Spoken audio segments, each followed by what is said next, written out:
दोस्तों, मेरा नाम नंदू है और आपने देखा कि कितना कठिन काम है बास्केटबॉल के खेल में बॉल को बास्केट के अंदर डालना।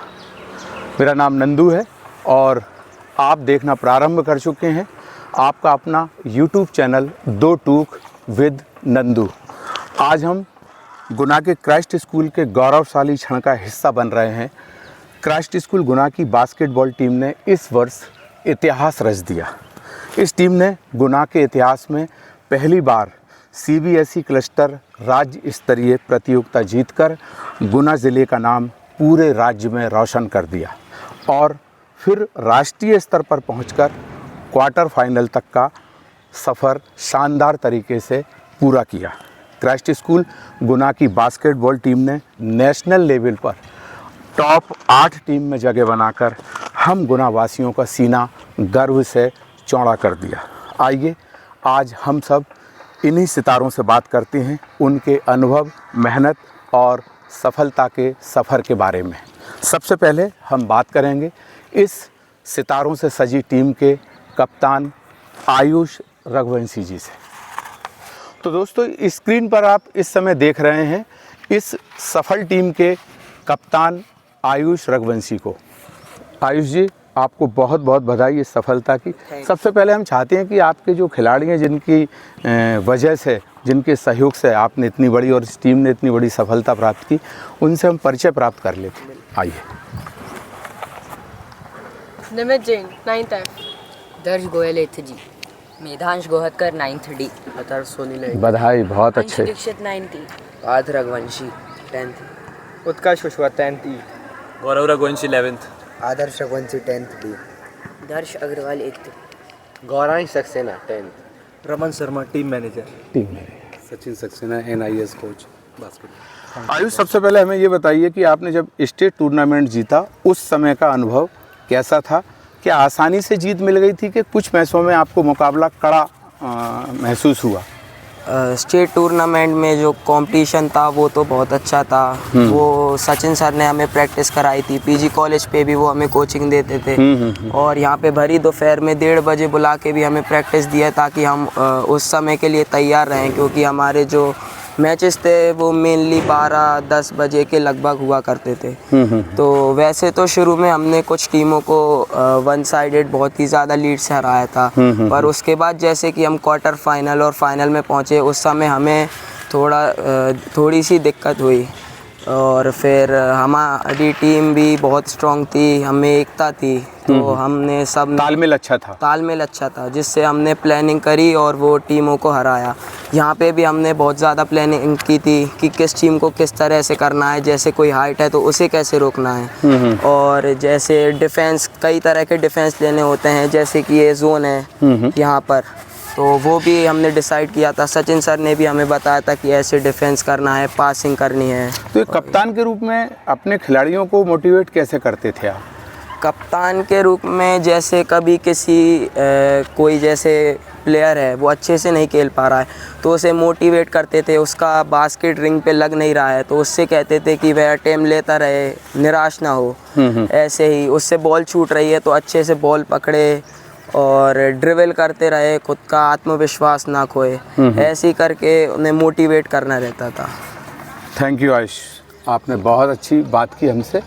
और अब हम मिलते हैं कुछ और खिलाड़ियों से, और अब मिलते हैं हम टीम के उस खिलाड़ी से जो सही मायने में इस टीम के सुपरस्टार खिलाड़ी हैं, गौरांश सक्सेना, जो कि गुना में होने वाली राज्य स्तरीय प्रतियोगिता के सर्वश्रेष्ठ खिलाड़ी चुने गए थे।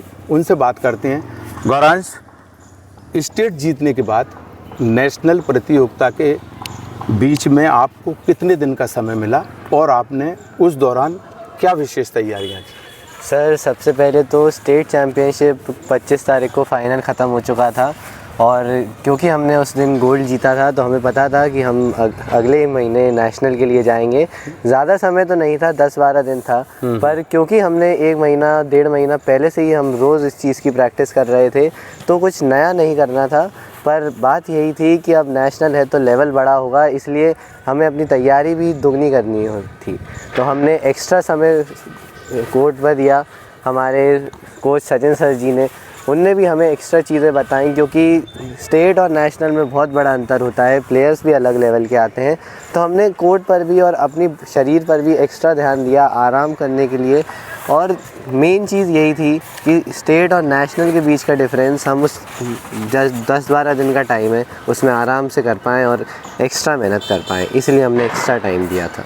और वहाँ जब नेशनल के लिए आप राजनांदगांव पहुँचे, वहाँ का अनुभव कैसा था आपका? जो गुना में जो आपको नज़रिया दिखा था स्टेट लेवल का, वो उससे अलग स्टेटस था वहाँ का? स्टेट और नेशनल में मैं यही कहूँ कि 19-20 का नहीं, बहुत ही बड़ा मायनों में अंतर था, क्योंकि यहाँ जो टीमें थी वो बहुत ही एक सीमित दायरा, मध्य प्रदेश हमें एक छोटा सा क्षेत्र लगने लगा था। वहाँ हमने देश के कई, इवन CBSE में ओमान, दुबई, अलग अलग देशों से तक टीमें आई थी। तो वहाँ कंपटीशन लेवल बहुत ही अलग था। और जैसे अभी हमारे कप्तान आयुष ने बताया कि यहाँ स्टेट में मोस्टली मैचेस हमने वन साइडेड करे, पर वहाँ ऐसा कोई भी मैच नहीं था जो हम कह सकें कि वन साइड था। हर मैच में हमें एंड तक लड़ना पड़ा जीत के लिए। कोई भी मैच हमें आसानी से जीत नहीं मिली। पहले मिनट से लेकर आखिरी मिनट तक हमने पूरा जी जान से लड़ा, तभी जाके हम इतना आगे बढ़ पाए। लेवल का बहुत ही बड़ा डिफरेंस है। गौरांश, आगे के खेल जीवन के लिए आपको बहुत बहुत शुभकामनाएं। इसी टीम के एक और सितारा खिलाड़ी दर्श अग्रवाल हमारे साथ हैं। दर्श, राष्ट्रीय स्तर की प्रतियोगिता के लिए निश्चित रूप से आपके सामने बहुत सारी चुनौतियां थीं, आपकी टीम के सामने भी बहुत सारी चुनौतियां थीं। उन चुनौतियों का सामना आपने कैसे किया और उनसे पार कैसे पाई?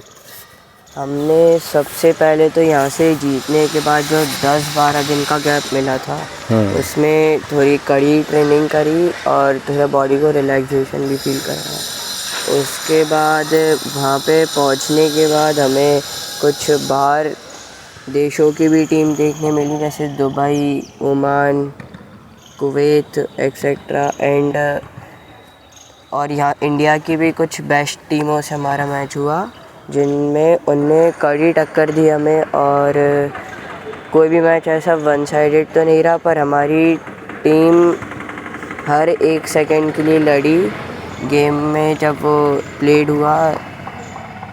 सो ज़्यादा नहीं, पर हमारे सचिन सर में हमारे हेड कोच, उनकी मेहनत के वजह से हम इतने ऊपर तक पहुंच पाए।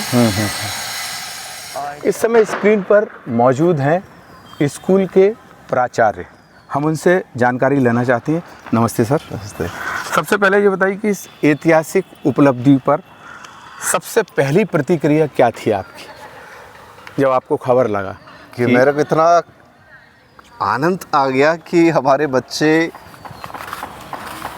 स्टेट से अलग अलग जगह से जो आए, सारे बच्चों को बिना कोई उनको लूसेस नहीं था। जी जी। हर मैच में जीत के वो गए और विनर्स। तो आप पूरी प्रतियोगिता पे नज़र बनाए हुए थे? हाँ, मैं फाइनल देखने के लिए गए थे। अच्छा। हाँ, फाइनल देखने मेरे सामने हम लोग जीत गए थे। अच्छा। तो मुझे उधर बहुत अच्छा लगा।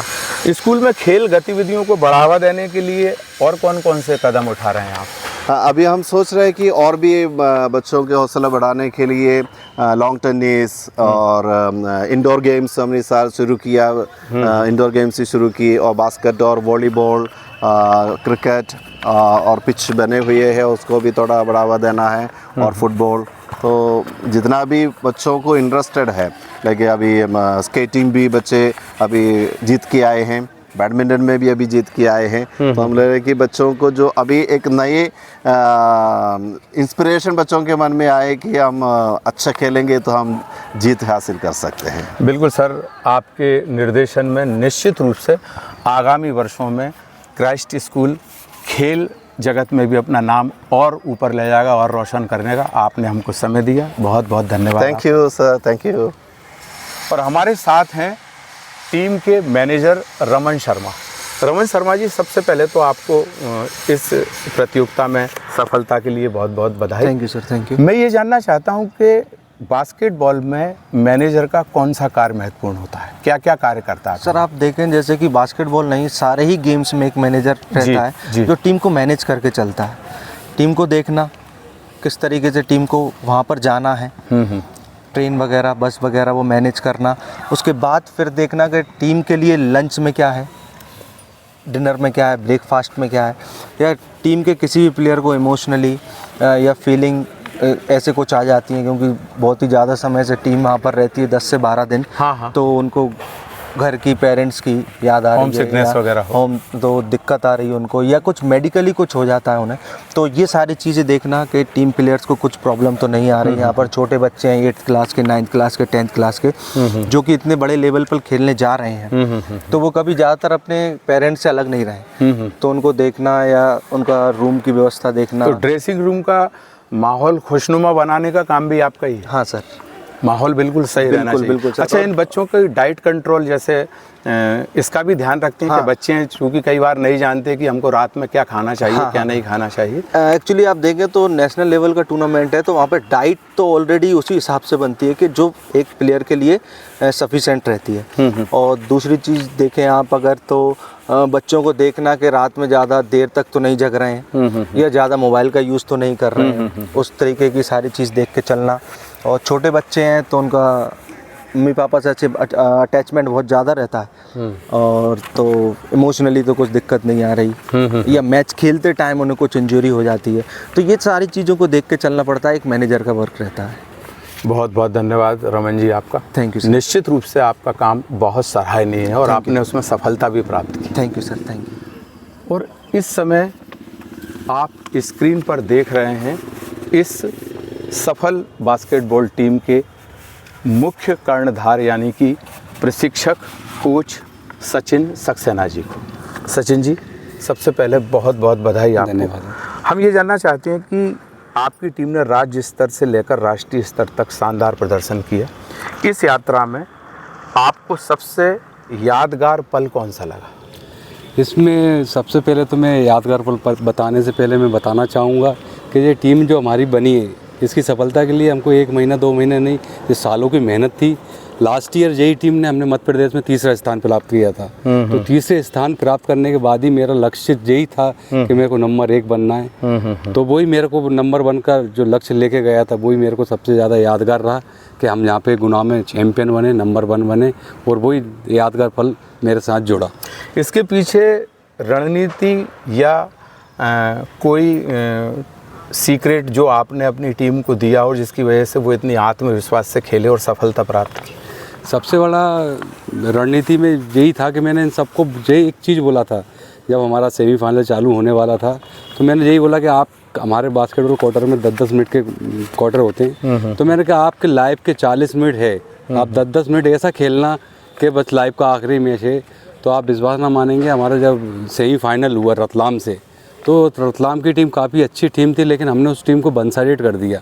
वे बच्चे भी उस समय जो मैच खेले हैं, सभी ने अपना परफॉर्मेंस, पूरा 5 प्लेयर ने अपना परफॉर्मेंस दिया और काफ़ी अच्छा खेले। तो चक दे इंडिया स्टाइल में शाहरुख खान बोलता है कि आपके पास सिर्फ 60 मिनट हैं, और आपने अपनी टीम के खिलाड़ियों से बोला 40 कि आपके पास सिर्फ 40 मिनट है। और 40 मिनट है। साथ ही साथ हमारे को बहुत सहयोग मिला जिला बास्केटबॉल संघ गुना का, जिसमें आदरणीय श्री अतुल लुम्बा जी, मनोज शर्मा जी के मार्गदर्शन में शाम को इवनिंग में स्कूल आवर्स के बाद शाम को इनको काफ़ी अच्छा सीनियर के साथ खेलने का मौका मिला। कह रहा था इन्होंने अपनी उम्र के ज़्यादा 25 साल के सीनियरों के साथ में जो मैचेस खेले हैं, उसका बेनिफिट हमको आज ग्राउंड पे मिला, जिसका परिणाम था कि हम एमपी के टॉप 8 में आए। भविष्य में इस टीम को ऊंचाई पहुंचाने की कोई और योजनाएं हैं? भविष्य में और ऊंचाइयों पर पहुंचाने की योजना यही है कि इनको हम रेगुलर प्रैक्टिस में आएँ, रेगुलर आएँ। एक्चुअली में क्या हो जाता है कि अभी सभी का बैच 10th क्लास का है, और 10th क्लास के बाद आपने अनुमान बच्चा कहीं ना कहीं ऊपर नीचे कहीं बाहर चला जाता है, तो थोड़ा सा पढ़ने के लिए थोड़ा सा अंतर आता है। लेकिन कोशिश यही रहेगी कि हम नेक्स्ट ईयर टॉप 8 में आएँ, नेक्स्ट ईयर हम जाके नेशनल में भी अचीवमेंट हासिल करें, फाइनल जीतें, ऐसा हमारा प्रयास रहेगा। सचिन जी, आप बधाई के पात्र हैं। वाकई आपकी कोशिश सराहनीय रही और उसका परिणाम है ये वो सफल टीम जिसने नेशनल लेवल पे ये सफलता हासिल की। आप धन्यवाद के पात्र हैं। धन्यवाद। बहुत धन्यवाद। तो दोस्तों, ये था आज का पॉडकास्ट, और इसमें हमने आपको बताया कि कैसे क्राइस्ट स्कूल गुना की टीम ने बास्केटबॉल में नेशनल लेवल पे अपना परचम लहराया। हमारा आपसे यही अनुरोध है कि हमारे चैनल को देखें, लाइक करें, सब्सक्राइब करें और अपना कमेंट्स दें। इन्हीं के बल पर हम आपको और अच्छे अच्छे पॉडकास्ट दिखा सकेंगे। धन्यवाद।